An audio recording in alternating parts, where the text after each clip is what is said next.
Assalamualaikum Ustaz. Waalaikumsalam warahmatullahi wabarakatuh. Sehat, Ustaz? Alhamdulillah, alhamdulillah. Gimana kesibukan sekarang Ustaz? Ya, seperti biasa. Seperti biasa ya Ustaz. Ya, fa idza faragta fansab wa ila rabbika farghab wa qul ya'malu fasayarallahu amalakum. Kita hanya ditugaskan untuk menata aktivitas sehingga bernilai baik dalam pandangan Allah. Menyusun rencana sehingga setiap kegiatan itu terukur dan berkualitas, bernilai manfaat. Masya Allah. Ya, Dan selalu terencana ya Ustaz ya?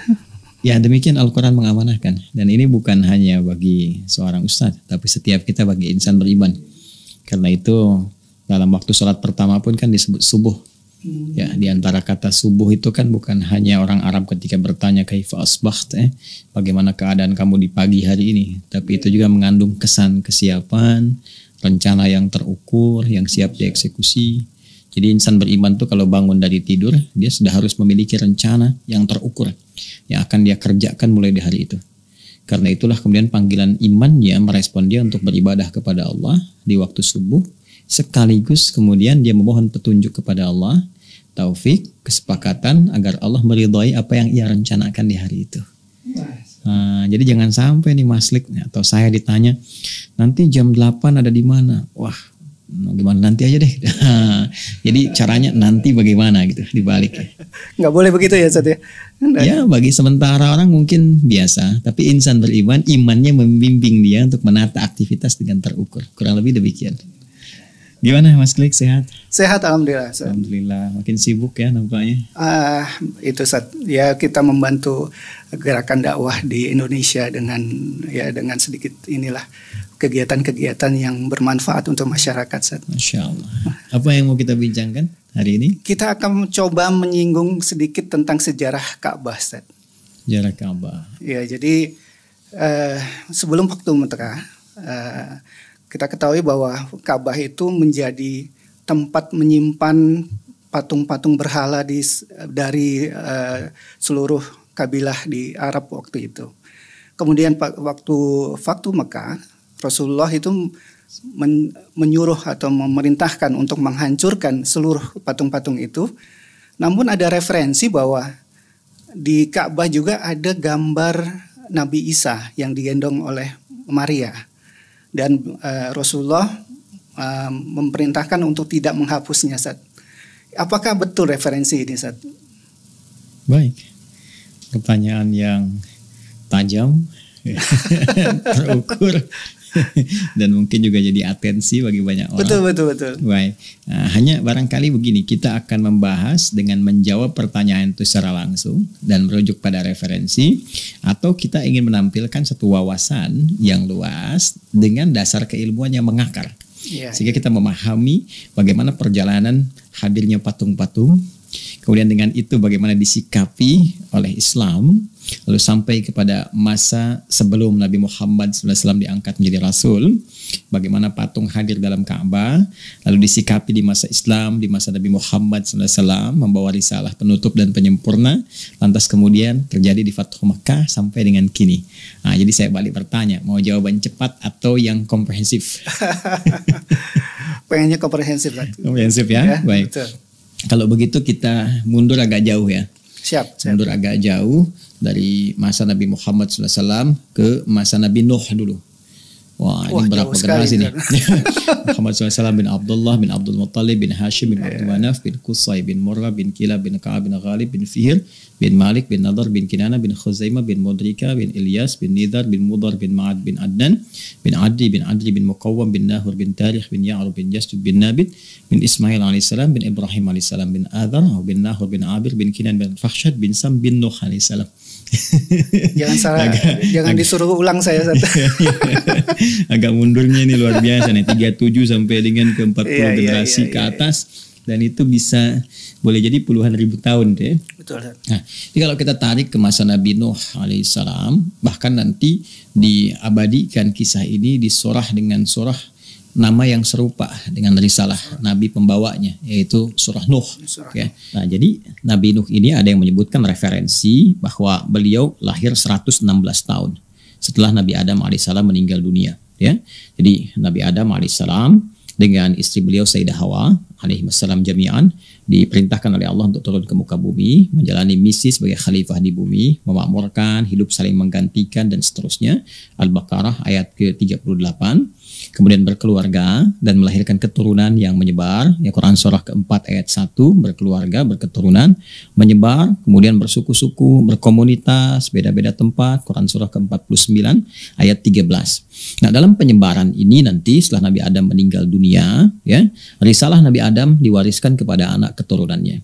Namun demikian kita tidak lupa bahwa ada provokasi yang datang dari setan memengaruhi ya setiap perkembangan kemanusiaan dan aktivitasnya, sehingga di antara sebagian mereka ada yang terjauhkan dari risalah-risalah yang pernah diajarkan oleh Nabi Adam alaihi wassalam dan Sayyidah Hawa, itu kan.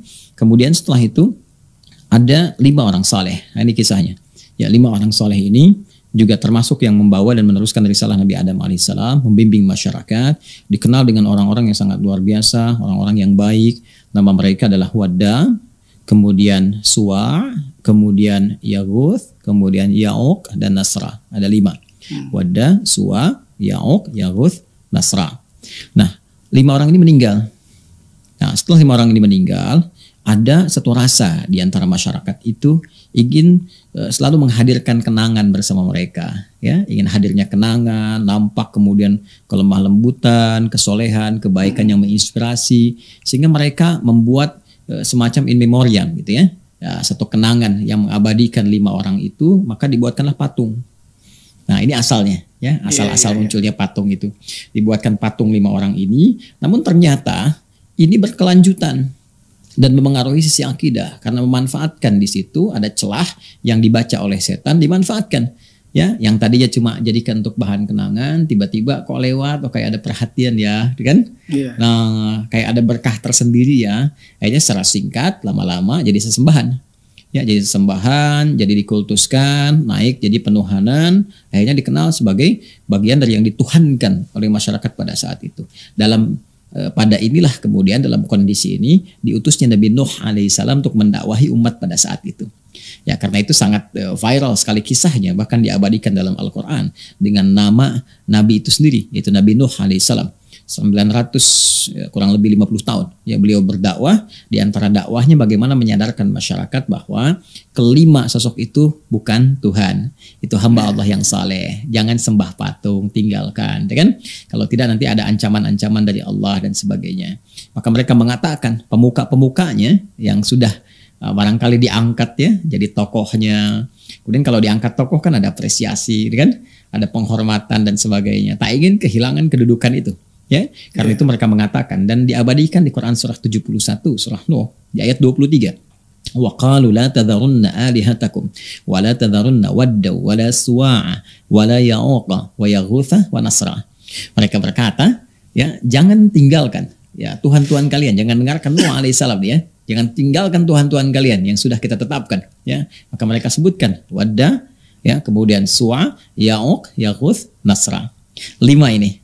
Nah, secara singkat terjadi banjir besar, ya kan? Kemudian karena mereka banyak menolak, Nuh alaihissalam diperintahkan untuk mendesain, membuat dengan bimbingan Allah satu kapal besar, gitu kan? Masuk golongan manusia yang beriman, kemudian pasangan-pasangan binatang dan sebagainya, sangat viral. Hampir di semua kitab-kitab suci samawi disebutkan kisahnya. Lalu selesai itu mendarat, nah, dari sini nanti berkehidupan kembali. Makanya ada yang menyebutkan sejarawan dengan generasi manusia kedua. Ya, di Abul Bashar itu ya nanti ada yang menyebutkan Nuh alaihissalam. Ya ada yang menyebutkan Nabi Adam asal mulanya, yang keduanya Nabi Nuh alaihissalam karena generasinya mewariskan nanti generasi-generasi berikutnya setelah peristiwa banjir besar itu. Nah, di banjir ini juga menyapu bagian Ka'bah. Ingat, Ka'bah sudah ada. Ya, saat Nabi Adam diturunkan Ka'bah sudah ada. Jadi bukan dibuat oleh Nabi Adam. Ingat ya, Ka'bah sudah ada saat Nabi Adam diturunkan. Jelas di Quran surah ketiga Ali Imran ayat 96. Inna awwala baiti wudi'a lin-nasi lalladzi bi Bakkah mubarakan. Sungguh rumah pertama yang dibangunkan untuk manusia. Bukan manusia yang bangun. Iya, dibangunkan yang dibangunkan untuk manusia, bukan manusia menarik yang bangun. Jelas ya? Nah, nanti bahasan berbeda ya. Nah, tapi singkatnya rumah pertama yang dibangunkan untuk manusia, untuk menjadi kiblat bagi manusia ibadah. Lalladzi bi Bakkah mubarakan, yang di Mekah itu yang diberkahi. Ya, area sekitarnya. Jadi itu sudah ada ya sebagai pusat kiblat untuk menyembah, untuk beribadah kepada Allah Subhanahu wa taala. Bukan menyembah Ka'bah Jadi yang tidak mengerti ya, ada orang-orang belum beriman tidak mengerti mengatakan orang Islam menyembah Ka'bah, bukan. Yang kita sembah Allah. Jelas kan? Kiblat mengarah ke situ supaya ada keterpaduan, ketersatuan dan sebagai hikmah bagaimana orang Islam itu mesti bersatu di dalam satu arah. Fawalli wajhaka syatral masjidil haram. Ya, haitsu ma kuntum fawallu wujuhakum syatrah. Kemanapun kalian beraktivitas menghadap ke satu titik ya, dan pada akhirnya fathamma wajhullah. Di situ Allah memerintahkan dan hakikatnya kita menghadap pada Allah Subhanahu wa taala.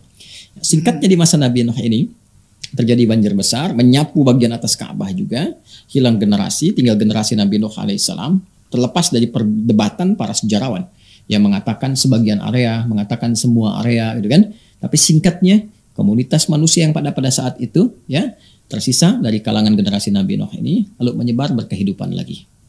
Nah, persis seperti kisah Nabi Adam tadi. Ketika beliau meninggal, istrinya meninggal, alaihi wassalam, ya Nabi Adam dan Sayyidah Hawa, alaihi wassalam. Nabi Nuh juga meninggal. Ini menyebar lagi kan? Iya. Nah, menyebar kemana. Nah, ada yang membawa risalah dakwah keislaman baik, ada yang seperti semula tadi. Ya.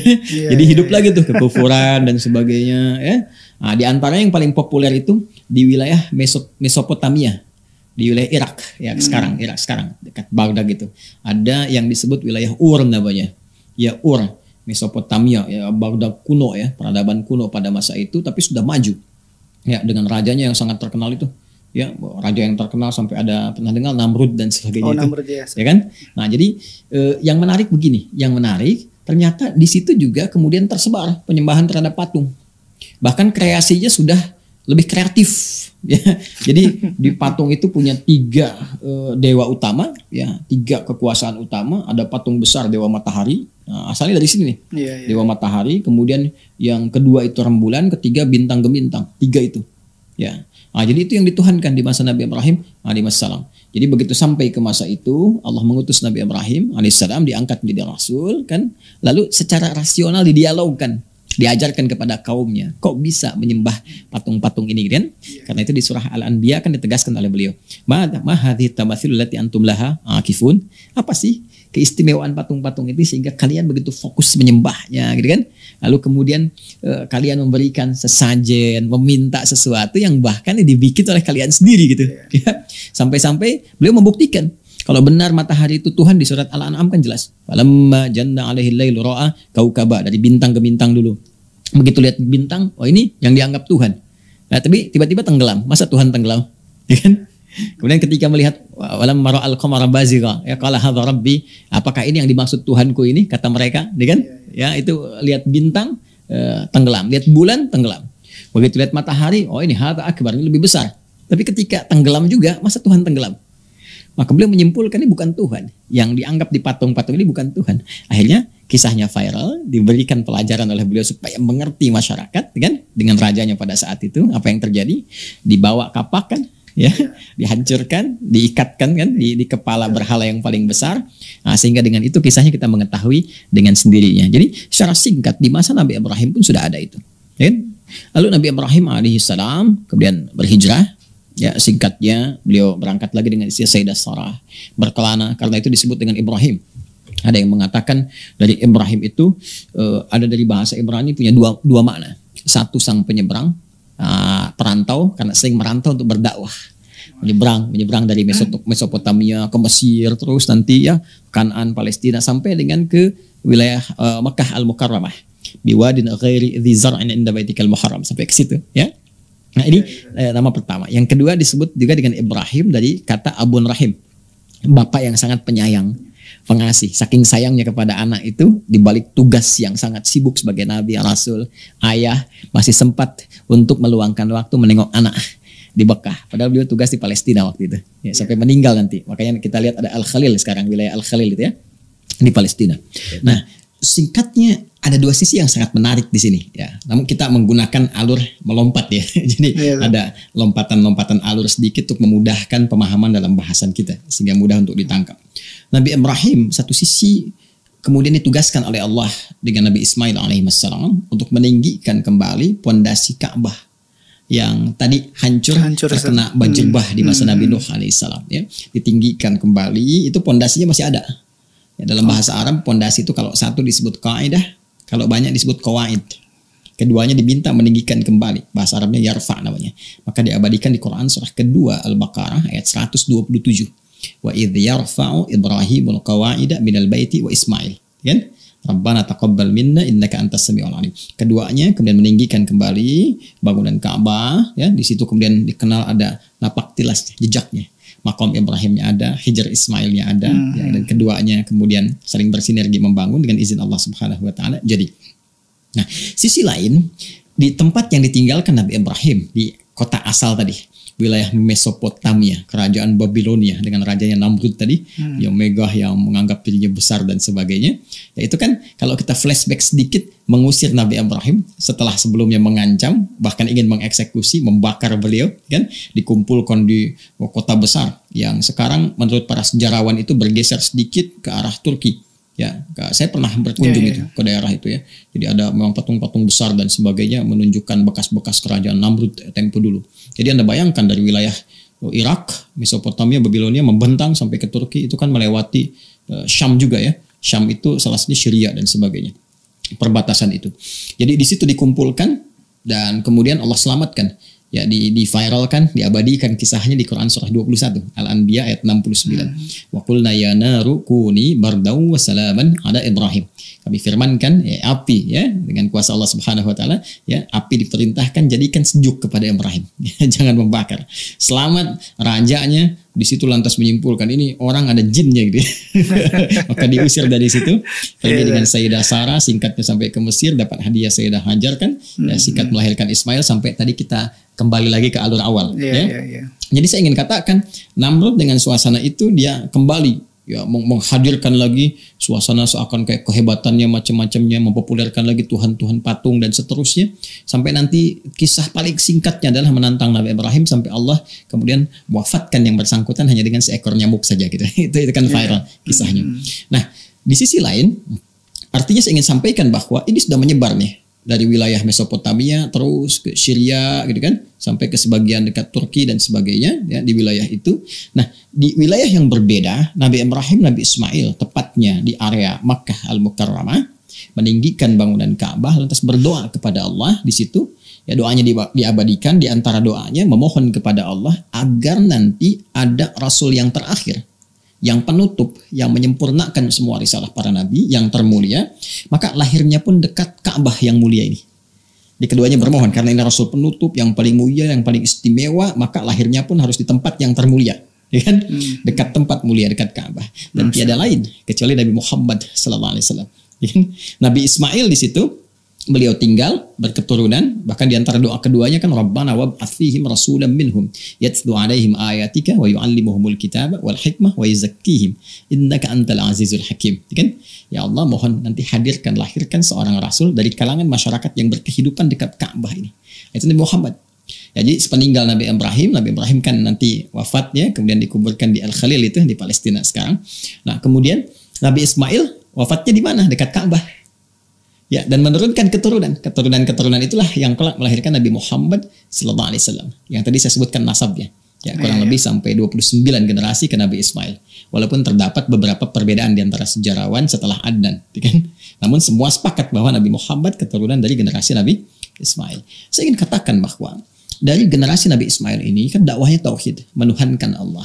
Kan? Di area Ka'bah itu loh, di Mekah itu. Jadi semua terjaga keturunan Nabi Ismail ini.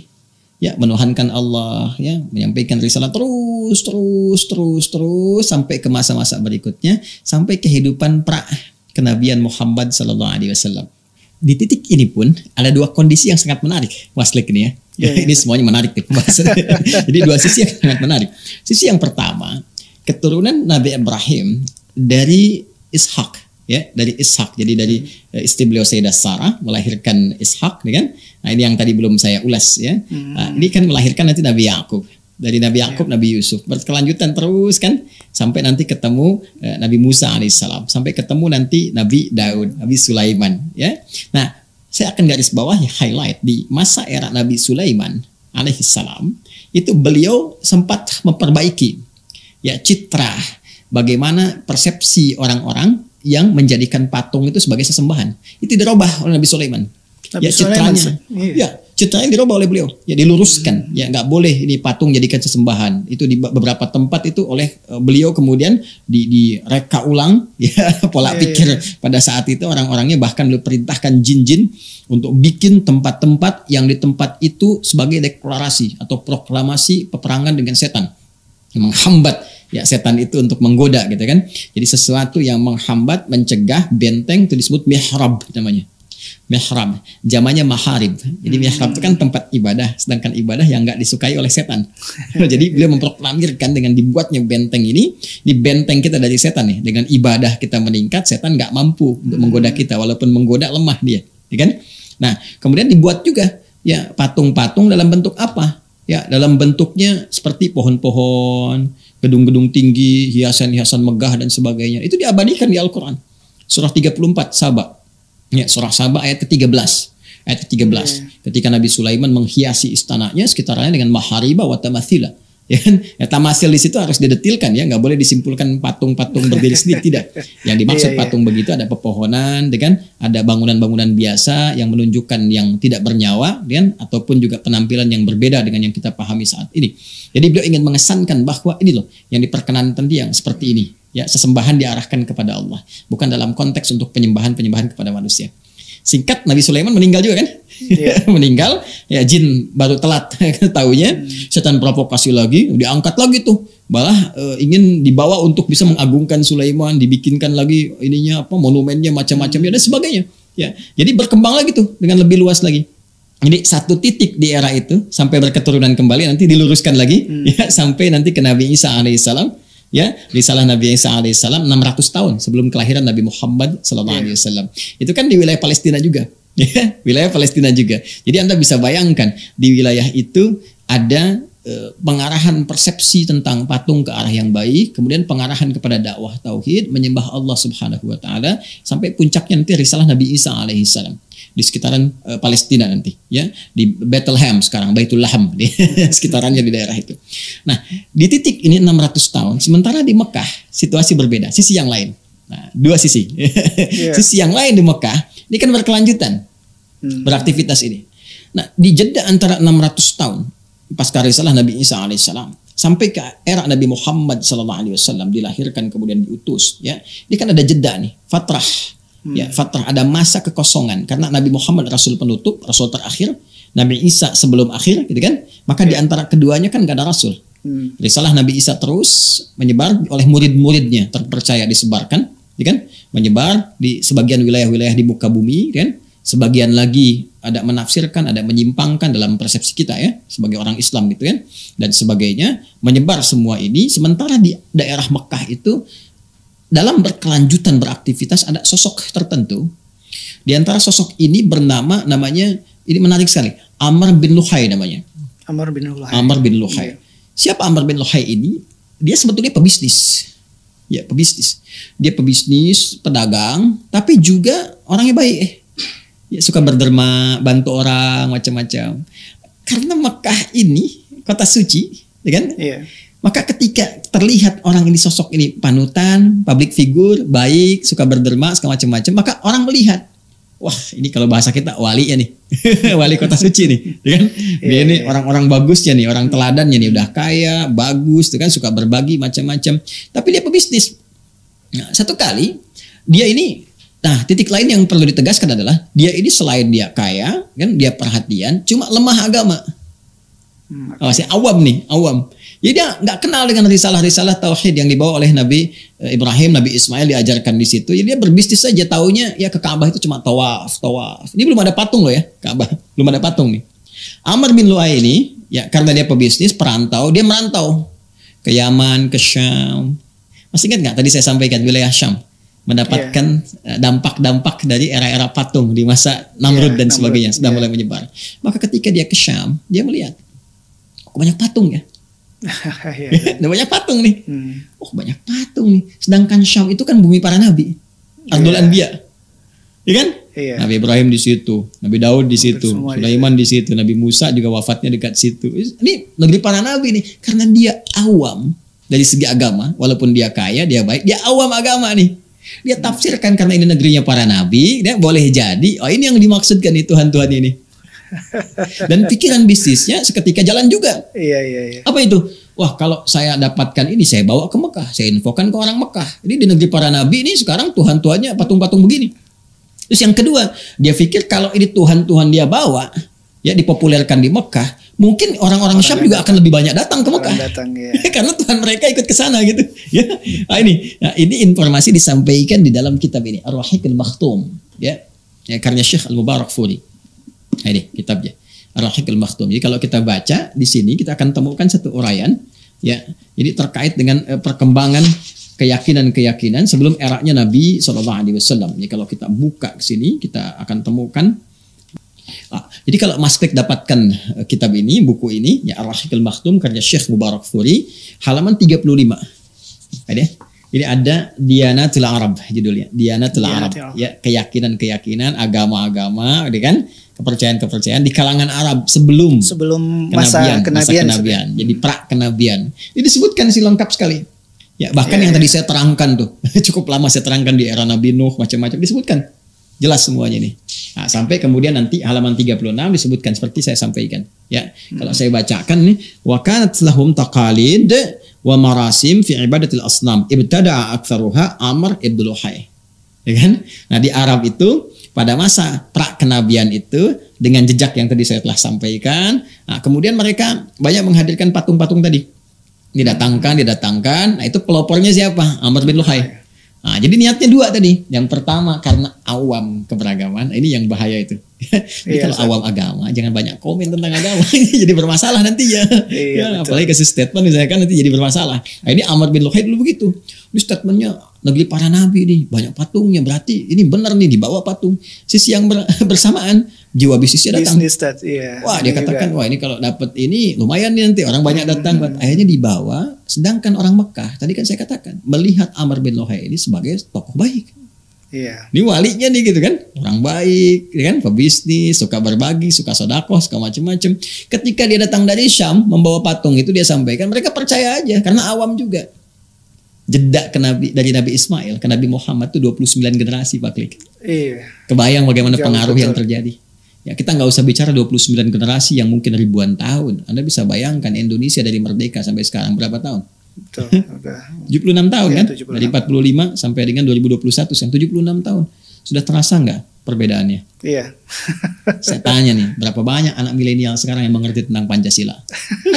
Padahal masa-masa kita kan masih ada penataran ini tahu macam-macam. Dan sekarang generasi sekarang mengerti nggak? Paham nggak tentang undang-undang, tentang pembukaan undang-undang dasar macam-macam? Itu baru berapa puluh tahun. Betul. Sekarang ribuan tahun, provokasi setan udah banyak. Ya, akhirnya apa yang terjadi? Yang terjadi kemudian mereka mengimport patung-patung itu, dibawa datang sampai populer. Ya, nah ketika mulai banyak didatangkan, diimport, yang lain datang juga kan?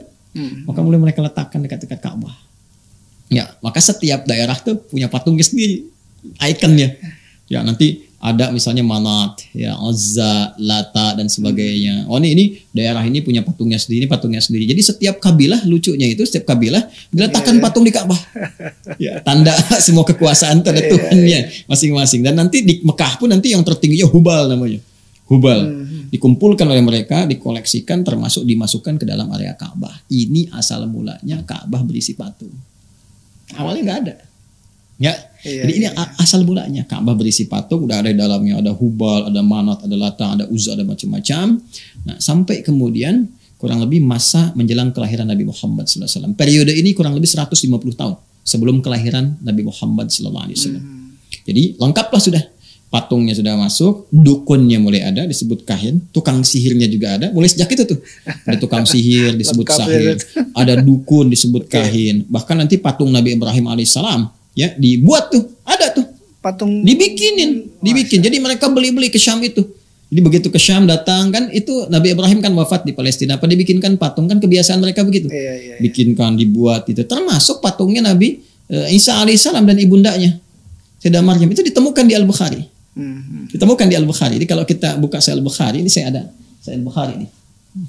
Ya, ini Sahih Al-Bukhari.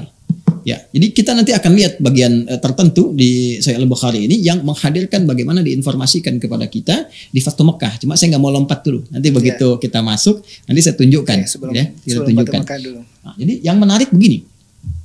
yang menarik, begitu sampai kemudian periode tadi, kurang lebih 150 tahun sebelum kelahiran Nabi Muhammad SAW, itu sudah kacau. Ya, kacau dalam konteks keimanan, keyakinan. Udah mulai tukang sihir, dukun tadi, ya, mengundi, tatayur pakai burung, pakai macam-macam, sudah pakai mantra. Kemudian para penyair berkompetisi, yang paling bagus nanti dituliskan karyanya di dinding Ka'bah. Yang kelak nanti masa Islam diganti di kain kiswah. Nah, ini yang dimasukkan ke dalamnya Tuhan-Tuhan dari luar macam-macam, terus orang-orang soleh yang dulu itu dibikinin patung, diambil juga, dimasukin patung Nabi Ibrahim, dimasukin patungnya Bunda Maria, Sayyidah Maryam, patungnya Nabi Isa alaihissalam, ya. Kemudian juga macam-macam lah, ada yang malaikat digambar oleh mereka, dibikinin patung, dikaryakan, dicitrakan oleh mereka, pohon-pohon macam-macam dimasukin ke Ka'bah semua tuh. Nah, sampai ini berlangsung sampai dengan kelahiran Nabi Muhammad SAW. Ya, kelahiran Nabi Muhammad SAW, kita lewatilah periode Raja Abraha mau nyerang pakai gajah itu ya, itu kan relevansinya sedikit lah ya. Kita lewati usia Nabi 35 tahun, agak cepat. Ya, setelah menikah dengan Sayyidah Khadijah, rumah tangga 10 tahun. Nabi menikah usia 25 tahun, rumah tangga 10 tahun, 35 tahun. Nah, terjadi sesuatu kepada Ka'bah. Ya, ada yang mengatakan sebagian ada bencana kebakaran, mengatakan yang lain sudah mulai rapuh. Ya, kan dibangunnya itu dalam bentuk begini. Jadi kayak persegi 4 begitu, tapi belum ada atap di atasnya. Belum ada atap ya, ingat loh, belum ada atap, baru terbuka seperti ini saja kan gambarannya. Nah, usia Nabi 35 tahun, mereka mulai berpikir, wah ini kayaknya udah mulai rapuh gitu. Udah rapuh, ya belum lagi ada musibah, tadi bencana, ada yang menyebutkan kebakaran, ada yang lainnya gitu kan. Nah, itu udah mulai retak, udah mulai sebagian ini ya, nggak kokoh gitu. Apa yang terjadi saat yang bersamaan, ada kapal Romawi, Karam, daerah Jeddah. Nah, qadarullah itu didesainnya pakai kayu-kayu. Ini nyata kisahnya. Ya, nyata kisahnya. Kemudian ketika dalam suasana itu mereka dapati, datanglah orang-orang Arab Quraisy pada saat itu, sepakat mereka kumpul. Rapat lah para inohong gitu, tokoh-tokohnya rapat, gimana kalau kita renovasi Ka'bah. Nah, mereka putuskan untuk renovasi secara cepat dan singkat saja, diminta dari bagian kayu-kayu di kapal itu, dan diminta di arsitek ini ya untuk menata seperti apa itu bisa direnovasi, dengan tujuan untuk menata supaya lebih bagus.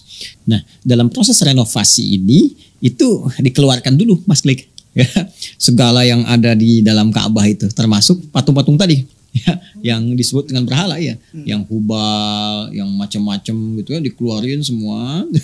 Unik juga nih ya. Kemudian setelah itu selesai, singkatnya jadi, sudah bagus lagi gitu kan. Nah, dimasukkan kembali tuh patung-patung itu.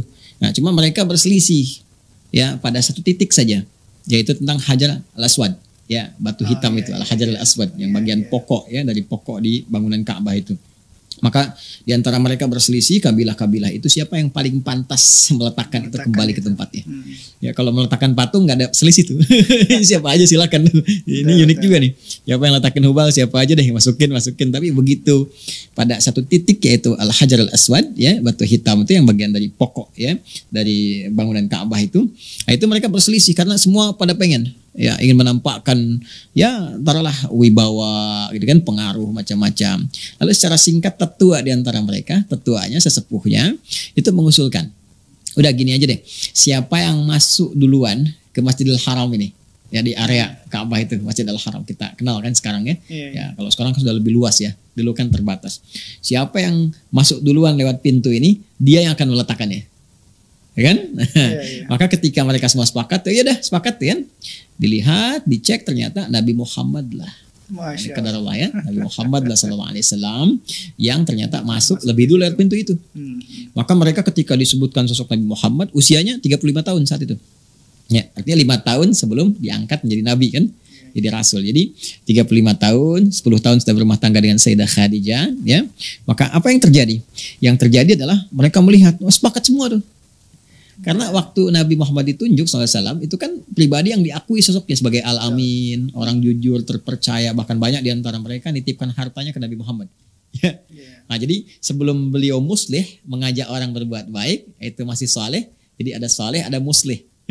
Soleh kan terus-terusan terbawa ya, sampai dari mulai kelahiran, baik, tumbuh kembang sampai kembali kepada Allah, itu soleh. Muslih ketika diberi tugas untuk mengajak, itu sikap orang-orang sekitaran beda. Ya, jadi pribadi Muhammad dinilai sallallahu alaihi wasallam oleh orang-orang saat itu, ini orang baik, orang bagus, gak ada masalah nih. Bahkan paling menarik adalah mereka juga tahu bahwa Nabi Muhammad itu satu-satunya sosok di antara mereka yang tidak pernah menyentuh atau mendekat kepada patung itu. Ini menarik nih. Belum diangkat menjadi rasul, menjadi nabi, tapi kalau kita baca ya beberapa referensi seperti di Syiar A'lam Nubala ya, Syiar A'lam Nubala nanti saya tunjukkan kitabnya dari karangan Imam Adz-Dzahabi. Di abad ke-8 Hijrah itu nulis kitab bagus sekali 16 jilid ya. Itu ditunjukkan bagaimana Rasulullah SAW itu setiap kali akan tawaf di Ka'bah itu ya, ada dorongan misalnya untuk mengetahui mendekat kepada patung, selalu ada isyarat dari belakangnya dengan suara ya, jauhi itu, berpaling dari itu ya.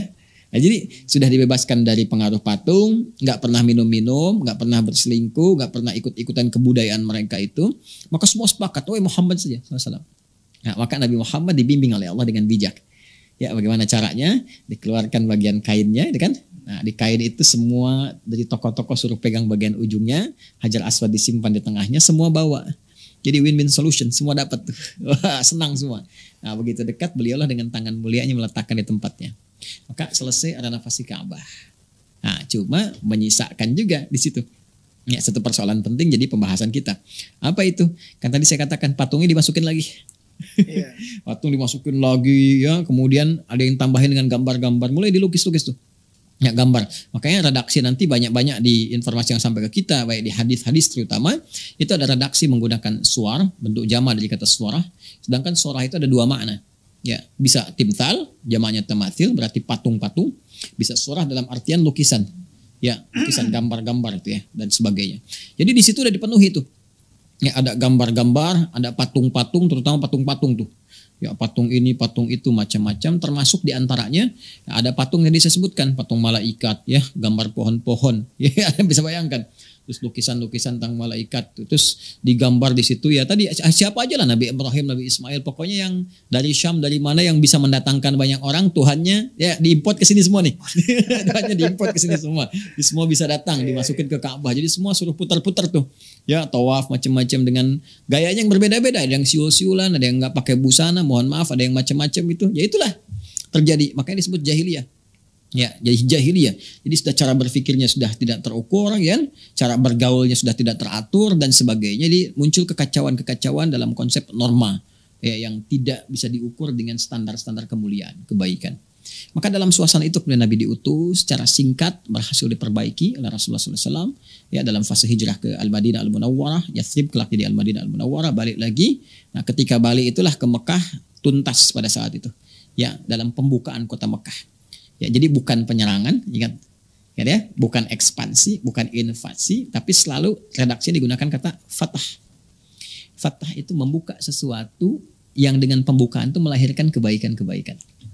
Ya, makanya dikenalnya di Islam itu futuhat, pembukaan. Maksudnya apa? Ketika Islam datang, membuka pintu bagi Islam, Islam datang maka diterangi itu dengan cahaya, dengan kebaikan-kebaikan. Silahkan Anda cek ya, Islam kemanapun datang, nggak pernah menghadirkan persoalan itu. Ya, dalam konteks persoalan yang menyusahkan orang nggak ada. Islam ke Eropa, bantu Eropa punya peradaban 7 abad. Islam di timur di Baghdad bangun peradaban, cahayanya luar biasa, keilmuannya, kemajuannya, peradaban masyarakatnya dan sebagainya.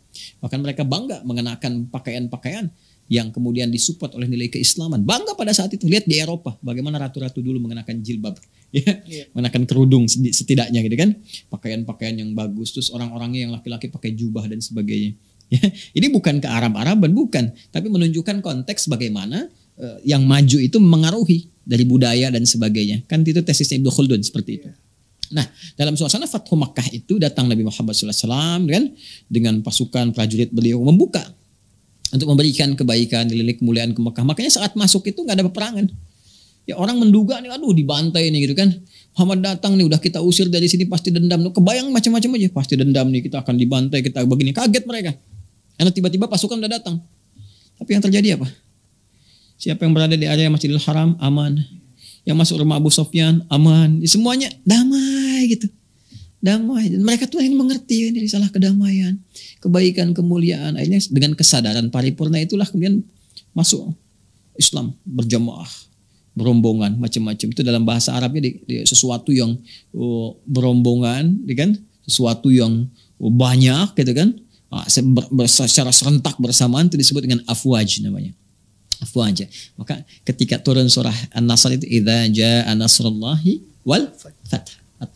Fath membuka kebaikan. Wa ra'aitan nasa yadkhuluna fi dinillahi afwaja. Itulah makanya kalau datang dengan kedamaian, kebaikan, toleransi yang mulia, akhlak yang baik, Masya Allah itu dakwah yang terbaik gitu. Boleh jadi orang tuh tergerak secara bersamaan untuk menerima Islam dengan baik. Setelah menerima Islam, menerima risalah tauhid dengan baik, maka perintah pertama Nabi di antara sekian perintah itu yang ada adalah membersihkan area Ka'bah untuk ibadah.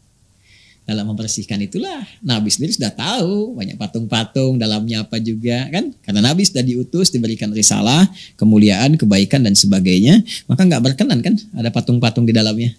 Itu bagian dari kemusyrikan, ya kan? Maka apa yang terjadi? Nabi perintahkan pada para sahabat, diperintahkan ya bersihkan dulu semuanya. Nah, setelah bersih aku masuk, ya kan? Nah, sempat beliau mengamati itu sebelum masuk ke Ka'bah, sempat melihat, mengamati, dan memberikan sebuah kesan. Apa di antara kesannya? Nah, ini yang tadi saya janjikan, Al-Bukhari. Ya. Di Al-Bukhari ini ada 97 topik. Kita akan lihat topik namanya kitab Hadithul Anbiya. Ya, kisah-kisah tentang para nabi. Nah, di sini nanti kalau tidak keliru kitab yang saya ini ya. Jadi saya punya kitab yang ini tanpa syarah, ada yang dengan syarah, ya ada syarah yang 3-4 jilid, ada yang syarahnya 18 jilid. Yang fenomenal yang Ibnu Hajar Al-Asqalani itu, Fathul Bari fi Syarah Ibnu Hajar Al-Asqalani. Yang ini kalau kita lihat halaman 490 insyaallah ya, kitab Ahaditsul Anbiya. Ya betul. Ahaditsul Anbiya. Ini. Ya, ini ya. Kitab Ahaditsul Anbiya bab yang ke-8. Ya, bab tentang pembahasan wattakhadallahu Ibrahima khalila, gitu kan? Ya, nomor hadis 3351 sampai 3352. Ya, nah ini kalau saya tunjukkan lagi kitab yang ke-60, topik ke-60, kitab Ahaditsul Anbiya, bab yang ke-8, nomor hadis 3351, 3352. Ya, kita bacakan ya. Ya, kita bacakan. Atau Anda mau bacakan? Saya serahkan ke ahlinya. Baik, saya bacakan ya. Siap. Baik, kita baca yang 3352 dulu nih ya, supaya ada keterurutan. Bismillahirrahmanirrahim. Qala haddatsana Ibrahim bin Musa akhbarana Hisham an Ma'mar an Ayyub an Ikrimah an Ibnu Abbas radhiyallahu taala anhuma. Hadisnya dari Ibnu Abbas, semoga Allah meridhai kepada keduanya. Jadi beliau dengan ayahandanya. Anna Nabi sallallahu alaihi wasallam ya, bahwa disampaikan menurut Ibnu Abbas bahwa Nabi sallallahu alaihi wasallam lamma ra'a as-suwara fil baiti lam yadkhul hatta amara biha famuhiyat ya. Nah, yaitu lamma ra'as suwara fil baiti, ketika Nabi melihat banyak patung-patung tuh dan gambar. Jadi saya katakan kepada Anda suwar jamak dari kata suwar. Bisa berarti patung, bisa berarti gambar, lukisan-lukisan. Ketika Nabi sallallahu alaihi wasallam itu ya melihat banyaknya patung-patung ya di dalam area Ka'bah itu. Jadi ketika Fathu Makkah, Nabi perintahkan udah bersihkan semua dulu dan sebagainya, ya kan? Lalu ketika Nabi melihat tuh dalam Ka'bahnya banyak sekali patung-patung, ada gambar, ada patung-patung. Ketika melihat itu lam yadkhul hatta amara biha famuhiyat. Ya, maka beliau nggak mau masuk. Ya, nggak masuk tuh. Ya, nggak mau masuk. Sampai diperintahkan oleh beliau hapus dulu semuanya. Keluarkan dulu, hapus dulu. Ya, ingat di sini ya, kalau nggak di bawah ini, di sini. Jadi Nabi nggak masuk ke situ ya sampai dihapus, diselesaikan dulu. Dibersihkan dulu semuanya. Kemudian wara'a Ibrahim wa Ismail alaihi wassalam bi aydiyahimal azlamu faqala qatalahumullah wallah in istaqsama bil azlami qattun. Ya, maka dalam masa pembersihan itu ya dikeluarkan dan sebagainya, beliau melihat tuh ya, wah itu ada patungnya Nabi Ibrahim, Nabi Ismail sedang megang ini untuk undian. Ya itu kan tadi saya katakan ada dukun-dukun kan, kalau mau pergi diundi dulu nih, ada yang menggunakan kayu-kayu kan begini, itu ada yang menggunakan tatayur burung dan sebagainya. Itu Nabi Ibrahim, Nabi Ismail di tangannya diletakkan undian. Anda bayangkan, Nabi mengecam, marah Nabi, celaka ini orang-orang yang bikin ini, nggak pernah Nabi Ibrahim mengajarkan ini katanya. Ya kan? Nah ada juga yang menarik juga di nomor hadis 3351 ya. Nah ini disebutkan juga ya, qala حدثنا يحيى بن سليمان قال حدثني ابن وهب قال أخبرني عمرو أن بكيرا حدثه عن كريب مولى ابن عباس عن ابن عباس radhiyallahu taala anhuma. Ini dari hadisnya dari Ibnu Abbas juga. Ya, ada yang menarik nih. Apa yang disampaikan? Kala beliau menyampaikan, dakhala an-nabiy sallallahu alaihi wasallam al-baita fawajada fihi surata Ibrahim wa surata Maryam. Maka Nabi sallallahu alaihi wasallam dalam periode Fathu Makkah ini kan. Nah, ketika memerintahkan pembersihan itu, kalau di sini sempat menengok lah begini gitu, nggak mau masuk tuh. Beda antara masuk blong gitu kan dengan menengok ya. Jadi Nabi SAW tuh begitu melihat ini lebih menyempurnakan dari yang tadi itu kan. Tapi melihat tuh nggak mau masuk dulu gitu kan. Nah, nggak mau masuk dulu nih sebelum dihabiskan. Nah, ini dilengkapi nih kisahnya. Jadi ada sempat dibersihkan, Nabi melihat begitu mau masuk. Nah, ini ya, lihat, oh banyak patung. Dan melihat di situ Ibrahim alaihissalam, kemudian ada juga patungnya Maryam. Ya kan? Nah, di sini karena redaksinya surah ada yang mengartikan gambar, ada yang mengartikan patung. Sedangkan surah itu bisa patung, bisa gambar. Jelas ya? Yang tadi saya sampaikan. Iya. Baik, jadi Nabi mengecam tuh. Ya, Nabi mengecam. Kata Nabi, saya nggak mau masuk dulu, bersihkan semuanya dulu. Nah, jadi kalau bahasa singkatnya tuh, nengok mau masuk gak jadi, ngelihat kan banyak hal, nggak mau masuk dulu sampai dihapuskan semuanya, sampai bersih dulu. Jelas ya? Nah, saya sempurnakan hadisnya. Faqala amma lahum faqad sami'u anna al-malaikata la tadkhulu baitan fihi surah. Hadza Ibrahim musawwar. Fama lahu yastaqsim. Ya, mereka tuh gimana sih? Mereka itu udah ngerti sebetulnya malaikat itu nggak akan masuk tempat yang di dalamnya ada patung. Terus ini apa-apaan lagi kata Nabi Muhammad SAW. Ini apa-apaan lagi Nabi Ibrahim? Ya mereka tahu Nabi Ibrahim itu nggak pernah mengajarkan judi, nggak pernah mengajarkan undian. Ya, sejak kapan beliau kemudian mengajarkan undian? Jadi di situ beliau langsung memberikan satu penegasan, komen yang tegas, mengecam dengan keras dan sebagainya. Jadi ini Nabi memberikan edukasi kepada kita bahwa beliau pun nggak masuk dulu. Kenapa? Karena beliau mengajarkan memahami malaikat nggak mau masuk ke tempat yang banyak patung yang seperti itu, apalagi di situ menduakan Allah dan sebagainya. Ini bukan menduakan lagi, membanyakkan dengan macam-macam, membanyakkan ini nggak mau masuk. Jadi ini yang paling sahih riwayatnya. Nah, riwayat ini ketika disampaikan menyebar dan sebagainya. Nah, kemudian ada yang menarik nih. Ya, biasanya kan kalau saya bicara begini, Mas Klik saya gambarkan. Jadi kalau ada seorang menyampaikan, terus yang mendengarnya itu ada 10 orang. Kira-kira ketika disampaikan lagi yang 10 orang ini kepada orang lain, pulang nih, nyampaikan lagi kepada orang lain. Sama nggak kata-katanya? Mungkin nggak sama, Sat. Mungkin nggak sama redaksinya. Iya. Baik, maknanya bisa sama nggak?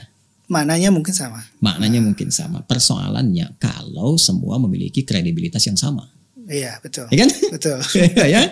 Nah, terus kalau disampaikan lagi sampai ke generasi berikutnya. Paling gampang Mas Tek bikin 10 orang berbaris, bisikan satu hal.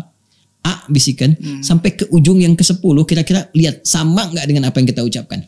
Biasanya ada distorsi pasti. Ada distorsi, bahkan ada reduksi beberapa hal gitu kan. Nah ini pun sama, ketika hadisnya udah jelas disampaikan macam-macam, kan dulu nggak ada kayak kita cetakan sekarang. Kayak Google sekali klik muncul semua begini. Dulu kan pakai lisan. Sampaikan gini, begini menyebar. Di pertengahan itu dalam penyebaran itu ada yang menyisip-nyisipkan. Apa yang diantara disisipkan itu dibuatlah semacam satu sisipan tambahan dalam ilmu hadis. Sisipan di tengah-tengah itu idraj, adraja yudriju idrajan. Hadisnya disebut dengan mudraj. Hadis mudraj itu hadis yang berisi sisipan. Sisipan itu bukan bagian dari hadis. Bisa jadi tafsir, bisa jadi cerita tambahan, bisa macam-macam. Apa di antara tambahan itu? Tambahan itu yang dikisah-kisahkan adalah saat dalam masa penghapusan gambar-gambar tadi, kemudian pembersihan itu semua ada di antara redaksi itu yang menunjukkan bahwa Nabi memberi isyarat, ini hapus semuanya, ya. Terus begitu melihat yang patungnya Maryam, ya kan, alaihissalam, ada Nabi Isa-nya digendong macam-macam, ya gambarnya kan ada gambar, maka di situ ada yang menyebutkan kecuali yang ditutup oleh tanganku ini, kecuali yang di belakang tanganku, kecuali di bawah tanganku ini, macam-macam lagi, ada yang menyebutkan ke gambar, ya. Ambil air zam-zam, basahin, habisin semua gitu kan. Nah, kecuali yang ini, ada yang menyebutkan kemudian di patung, ada yang macam-macam, ya, kecuali dengan yang ini dan sebagainya gitu. Nah ini tambahan-tambahan. Ini sebetulnya sudah lengkap tuntas dibahas oleh para ulama. Bahkan ditunjukkan juga perjalanan kisahnya. Seperti apa gambaran-gambarannya gitu kan. Nah, semacam misal, ya kita beri contoh. Misalnya ini ada kitab bagus sekali yang saya tadi sampaikan. Siyar A'lam Nubala, karya Imam Adz-Dzahabi. Ya, ini kitab bagus nih, 16 jilid ya, di abad ke-8. Beliau itu wafat tahun 748 Hijrah ya. Ini kitab bagus, 16 jilid, juga ahli hadis macam-macam ya. Nah, ini kalau kita buka di sini di halaman 53 khususnya. Nah, ini. Ya, beliau mengisahkan ini. Beliau sampaikan ini halaman 53 ya, tuh ya. Ini kitabnya Siyar A'lam Nubala, jilid pertama, jilid 1 dari 16 jilid, halaman 53.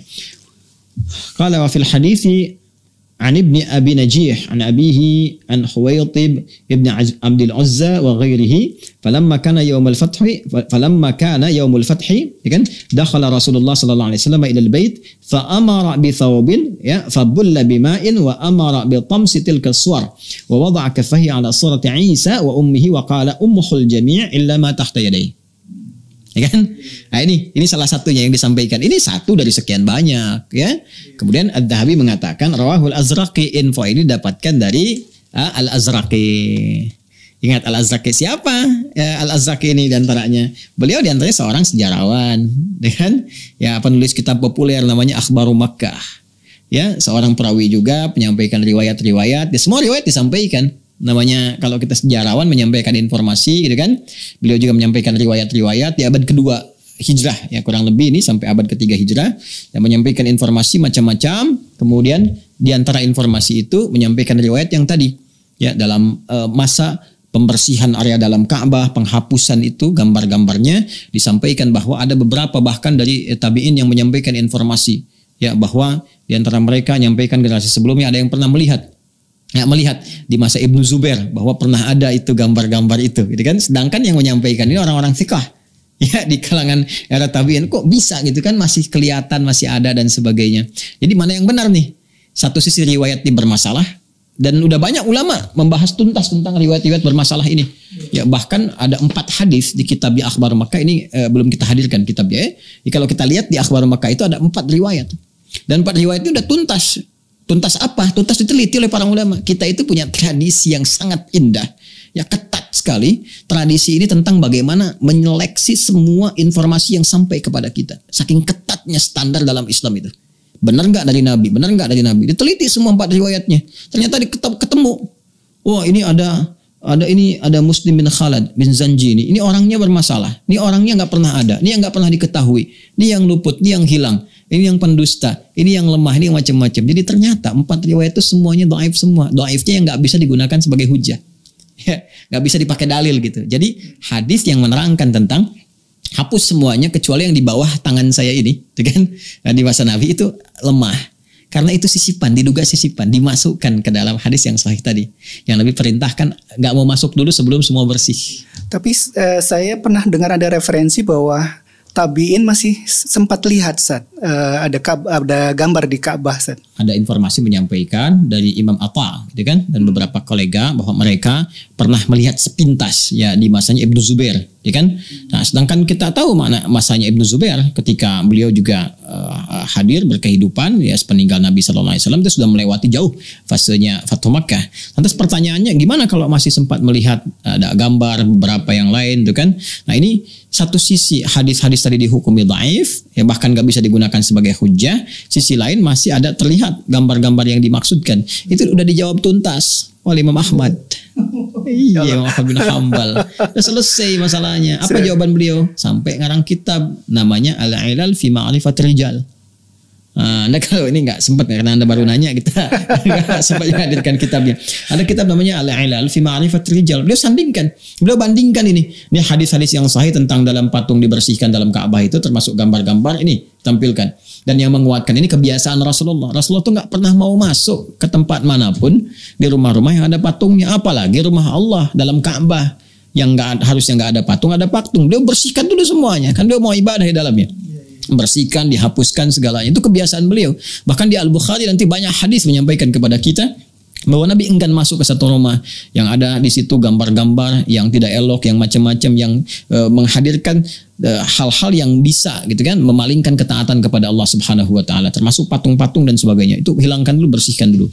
Nah, sedangkan di sisi lain hadis-hadis dhaif tadi yang mudraj yang tadi disampaikan ya, secara faktual ada Imam Atta yang memang thiqah, kredibel, terpercaya. Katanya pernah sekilas melihat, kata Imam Ahmad bin Hanbal, dipadukan 2 hal ini.